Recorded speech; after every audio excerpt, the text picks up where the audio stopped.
Oke, berarti sekarang saya menambahkan flag register. Ya, berarti yang pertama carry. Ya, tadi ada carry. Carry berarti saya mengambilnya dari bagian cout ini. Ya, ini cout.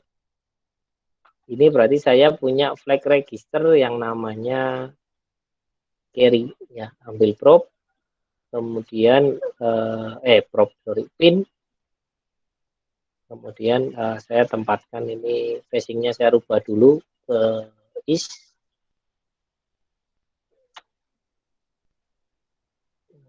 Tuh, kok susah ini. Ya, ini sementara kita rubah dulu, set satu-satu dulu ya.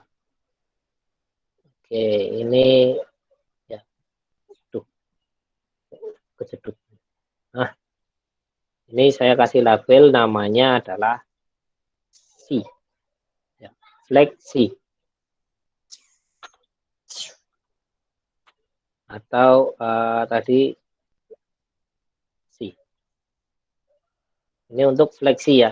Nanti kalau mau dijadikan satu register pun bisa. Gitu. Sementara kita pisah-pisah per bit dulu aja untuk melihat hasilnya biar kelihatan. Kemudian flag negatif. Nah, untuk menentukan flag negatif itu berarti kita melihat dari bit yang paling ujung ini kan gitu. Dari 4 bit ini berarti bit yang paling ujung di sini. Nah, caranya gimana gitu kan? Caranya kita pakai splitter. Mana ya splitter ya? Nah, ini splitter. Kita ambil bitnya. Spacingnya balik ini.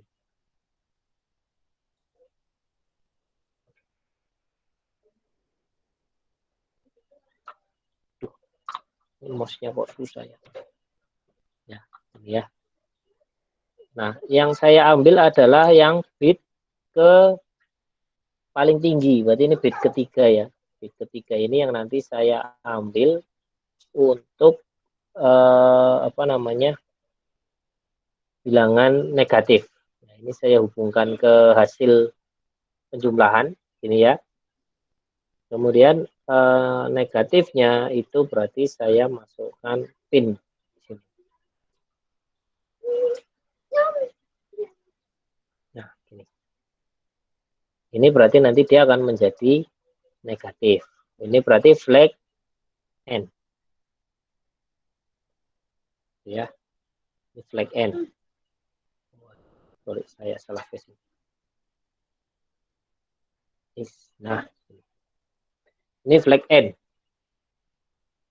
Nah, kemudian zero. Zero itu akan terdeteksi atau terbaca ketika bilangan 4 bit ini kebetulan kita membuat mikroprosesor 4 bit ya. 4 bit ini itu nilainya 0 semua. Cara yang paling mudah supaya kita tahu bahwa 4-4-nya ini 0, kemudian dia outputnya hanya 1, gimana caranya? Kita pakai gerbang. Kita pakai gerbang. Pakai gerbang yang punya karakteristik kalau nilainya 0 semua itu baru bernilai 0.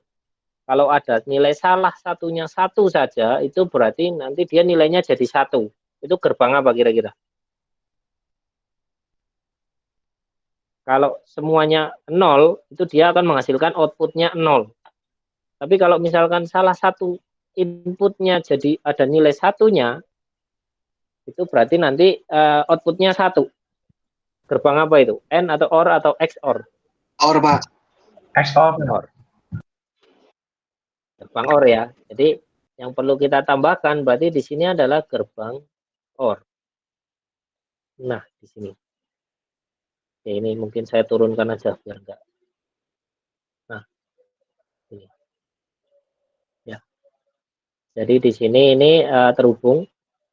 Ini berarti OR-nya itu isinya adalah 4 gitu ya. Karena 4-4-nya ini harus kita hubungkan ke OR. Di sini baru 2, 1, 2. Berarti sini saya ganti number of inputnya jadi 4. Nah, berarti sekarang saya hubungkan ini. Ya, kemudian ini ke bawah ya. Oke, kemudian tuh.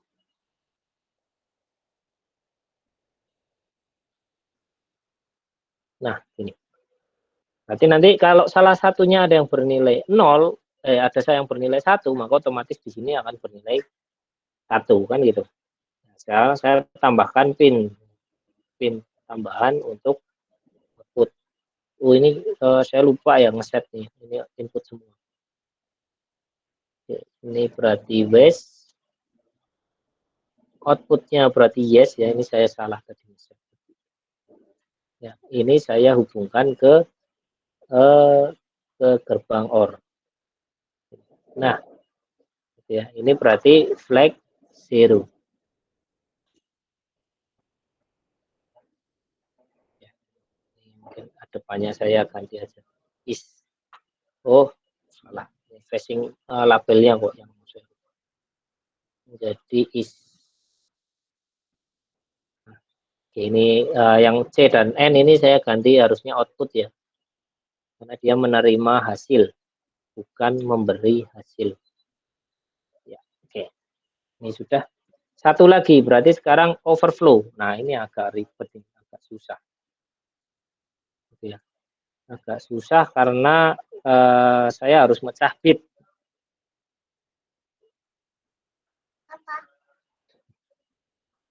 Gitu ya.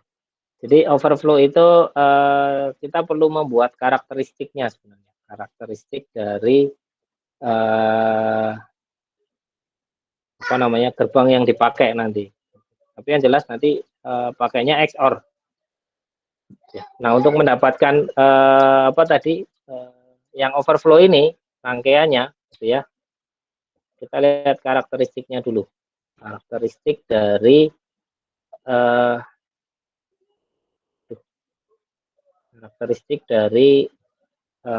penjumlahan, ya. Karakteristik dari penjumlahan positif dan negatif. Oke, tadi disampaikan bahwa overflow itu terjadi ketika bilangan ini adalah sebenarnya positif-positif menjadi negatif, ya, atau negatif menjadi positif. Selain itu tidak akan ada perubahan lagi, kan gitu ya, sampaikannya. Berarti penyebabnya apa nih? Ketika 0 tambah 0 kok bisa jadi 1 di sini, gitu kan? Penyebabnya adalah karena adanya carry di sini, ya kan? Carry di sini, ini penyebab dari carry yang di bit terakhir, gitu kan? Ini penyebab terjadinya overflow. Mana nih overflow? Nah ini, ya. Artinya ketika carry in bit yang terakhir bernilai 1, ya. Kemudian carry out-nya bernilai 0, ini kan nggak ada carry ya. Ini kan carry-nya sama dengan 0 ya. Carry out. Ketika carry in-nya 1, carry out-nya 0, maka terjadi overflow. Ini yang pertama. Yang kedua di sini juga sama gitu. 1 tambah 1 ini 0, tapi di sini ini nggak ada carry kan gitu. Carry-nya 0, carry in. Sedangkan hasil di sini itu carry-nya 1. Berarti kita sekarang punya pola gini. Gimana? Belum di. Oh iya, sorry. Pantesan saya ora korek gitu ya. Atau mungkin saya share ini aja seluruh layar aja lah, biar saya pindah-pindah kelihatan. Oke, mungkin saya menjelaskan lagi aja di bagian sini. Tadi disampaikan ya bahwa overflow itu terjadi kalau ada perubahan tanda ya. Jadi misalkan di sini positif ditambah positif hasilnya adalah negatif, gitu kan? Positif itu ditunjukkan dari 0 Ini 0, ini hasilnya 1. Ya. Nah, sekarang yang menjadi pertanyaan adalah 0 tambah 0 kok bisa jadi 1? Pasti ada penyebabnya, kan gitu. Penyebabnya adalah carry in di sini. Ya enggak? Carry in di sini. Kalau di sini ada carry in bernilai 1, di sini ketika tandanya sama, di sini hasilnya adalah 1, hasilnya pasti tidak akan ada hasil carry out. Carry out-nya pasti hasilnya sama dengan 0. Ya, karena 1 tambah 0 tambah 0 kan 1 nggak ada nyimpen dia, gitu kan. Jadi carry out-nya 0, tapi yang membuat dia nilainya 1 adalah carry in. Yang pertama, penyebab overflow ya. Ini V sama dengan 1. Penyebab overflow yang kedua itu adalah negatif menjadi positif. Ya. Negatif berarti 1 dia menjadi 0. 1 tambah 1 kan sudah pasti 0 ya. Sudah pasti 0. Artinya berarti di sini itu pasti carry-nya adalah 0. Ya kan? Jadi carry-nya adalah 0. Kenapa kalau carry-nya 1, dia malah nggak ada perubahan tanda kan gitu. Kalau carry-nya 1, 1 tambah 1, 1 0 tambah 1, 1 1. Kenapa kalau carry-nya 1, dia malah nggak ada perubahan tanda kan gitu. Kalau carry-nya 1, 1 tambah 1, 1 0 tambah 1, 1 1 kan gitu. Malah 1 1 1, nggak ada perubahan tanda. Tapi kalau carry in-nya adalah 0, gitu kan. Di sini ada perubahan tanda. Tapi efeknya apa? Dia akan menghasilkan carry out itu sama dengan 1. Kenapa? Karena 1 0 0 nyimpen 1 kan itu. Ini nyimpennya gitu. Artinya apa gitu kan? Artinya V akan bernilai 1 ketika carry in, carry out, dan ini adalah overflow gini ya. Carry in itu adalah nilainya 0 ya, ini 0. Sedangkan carry out-nya 1. Kemudian 0 dan 1 dia akan menghasilkan overflow 1.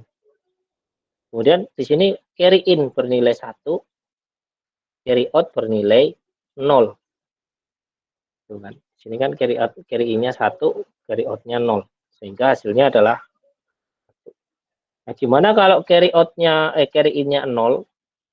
Kalau carry in-nya 0, ya, baik yang 00 atau 11, maka tidak akan ada perubahan tanda kan gitu.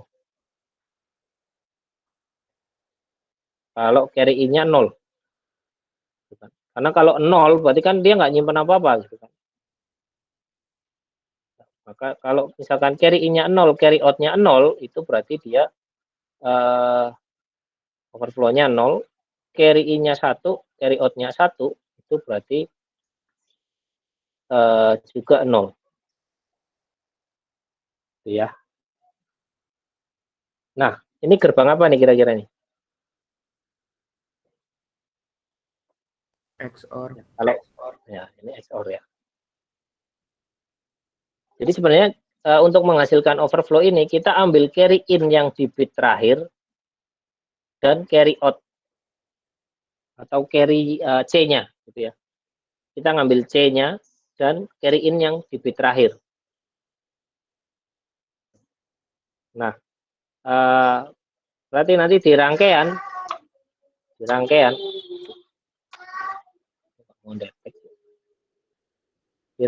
itu di sini masih kurang satu output lagi ya. Satu output lagi yaitu carry out untuk penjumlahan yang terakhir. Sehingga saya perlu menambahkan di sini. Bagian AU ya, saya ambil nih di sini carry in yang terakhir saya eksporkan gitu. Ini. Ini OR ya. Ini. Ini carry out. Ini carry in. Ini ya. Nah, kemudian outputnya itu kita masukkan ke sini. Ya. Not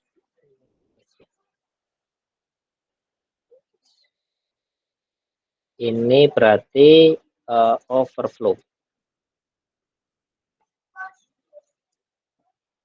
Yang kita modif adalah AU-nya, bukan prosesornya, bukan di luar ALU-nya ya. Nah, ya, ini si out, ini si in. Si in di bit terakhir dan si out di bit terakhir. Itu akan menghasilkan overflow di sini. Sehingga nanti kalau di rangkaiannya ya sekarang muncul ya, aduh hilang. Apa ini?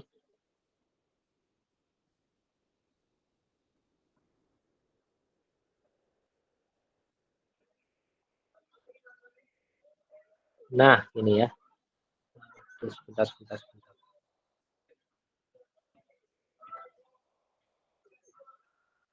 Oke, ini berarti di overflow ini berarti menjadi V tadi. Is kemudian V. Ini kebalik ya.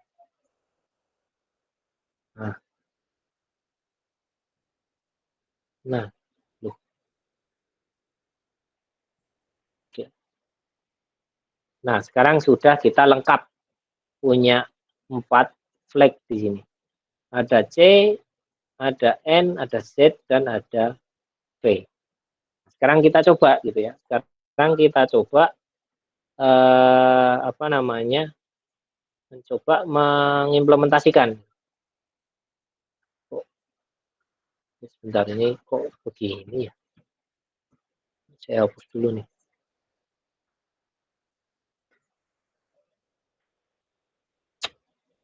Ya, berarti sini sudah ada CN, Z, dan V gitu ya. Sekarang kita coba nih ke hitungan yang tadi yang sudah Mas Rifan coba hitung ya. Karena 4 bit gitu kan. Jadi misalkan di sini 12 tambah 5. Carry-nya 1, negatifnya 0, zero-nya 0, dan overflow-nya 0. Sekarang kita coba 12. 12 berarti tadi 110, 1100 ditambah 5. 5 itu 1001 gini ya. Karena operasi penjumlahan, maka kita tidak perlu ada yang komplementkan atau dikurangkan gitu kan. Berarti ini C-in awal ini kita set 0 dan di sini tidak ada yang dinegatifkan kan gitu. Kemudian bagian logik, karena operasi penjumlahan berarti yang dipakai AU. AU berarti kita mux-nya milih yang 0. Jadi ini kita abaikan, nilai logik ini tidak akan berpengaruh apa-apa. Ya, kenapa? Karena mux-nya kita pilih bit yang ke 0. Bit ke 0 artinya akan memilih jalur dari arithmetic unit. Jadi di sini 12 ditambah 9. Oke. Gitu ya. Nah, kemudian di sini ini salah ya. Ini harusnya not or gitu ya, bukan or, tapi not or. Kenapa? Karena tadi harusnya 0 semua menjadi 1 gitu kan. Kalau ada yang bernilai 1 itu menjadi 0 gitu ya. Ini logikanya kebalik. Berarti ini saya ganti dulu. Not or atau nor. Ya, ini saya hapus saja ini. Saya ganti dengan not or. Bentar, saya ganti. Ya.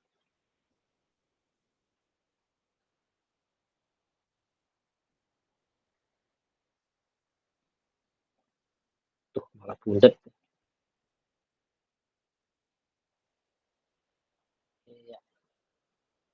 Oke. Ya. Nah, sekarang terbukti gitu ya. Hasilnya adalah C-nya 1, N-nya 0, Z-nya 0, dan overflow-nya adalah 0. Tuh kan, terbukti tadi yang sudah dihitung oleh Mas Rifan di sini. Nah, sekarang misalkan 9 kurangi 6. 9 kurangi 6 berarti gimana nih? Oke, kita coba 9 kurangi 6 ya. Saya coba ambil contoh. Ada bilangan 9, itu berarti binarnya adalah 1001. Min 6 itu berarti saya ambil dari 6. 6 itu adalah 0, 1, 1, 0. Kemudian saya one komplementkan, berarti menjadi 1, 0, 0, 1. Kemudian saya two komplementkan dengan cara dijumlah 1. Hasilnya apa ini? Hasilnya adalah 1, 0, 1, 0. Ya. Kemudian kita coba jumlah, berarti kan 9 ditambah min 6. 1, 0, 0, 1, kemudian 1, 0, 1, 0. Saya jumlah. Ini 1, 1, 0, 0, nyimpen 1. Ya.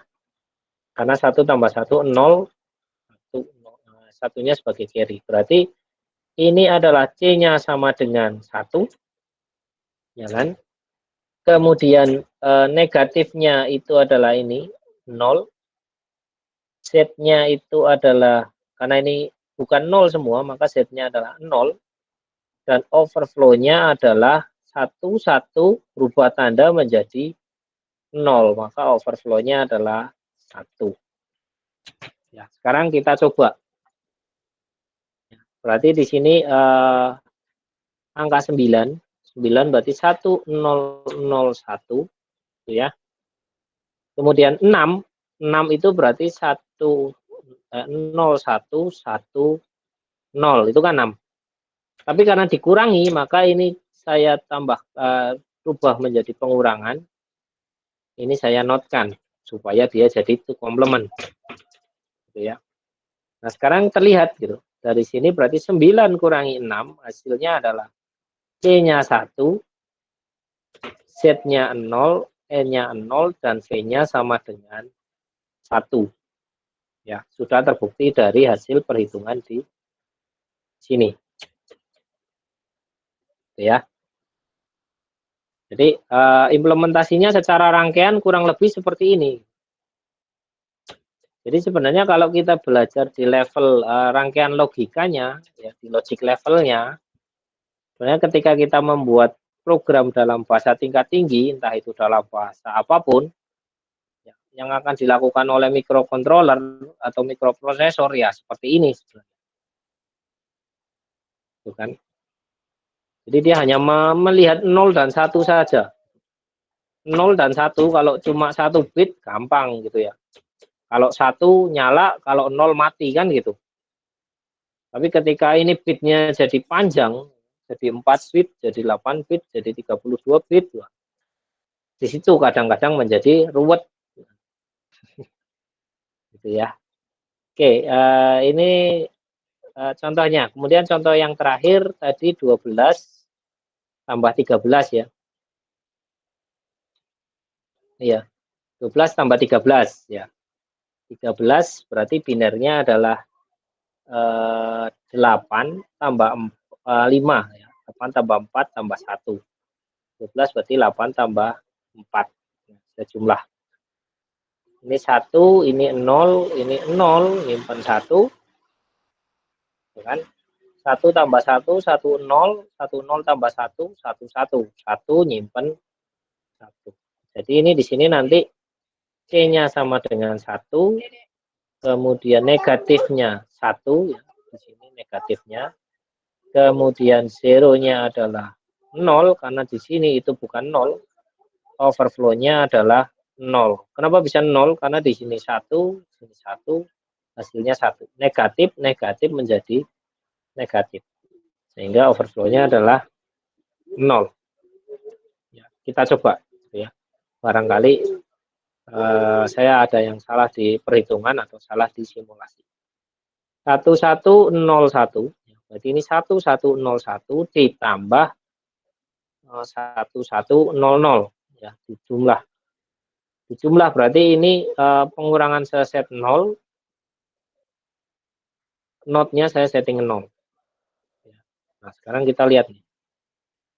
C-nya 1, Z-nya 0, N-nya 1, dan V-nya 0. Ya, jadi kalau kita bandingkan di sini, yang bernilai 1 adalah C dan N saja. C-nya 1 dan N sama dengan 1. Sisanya V dan Z nilainya adalah 0. Jadi sudah terbukti. Ya, sudah terbukti. nanti penggunaan ini untuk apa, kalau kita sudah masuk ke pemrogramannya, kita nanti kalau bisa sampai ke pemrograman ya, nanti kita bisa tahu ini fungsinya untuk apa, gitu ya.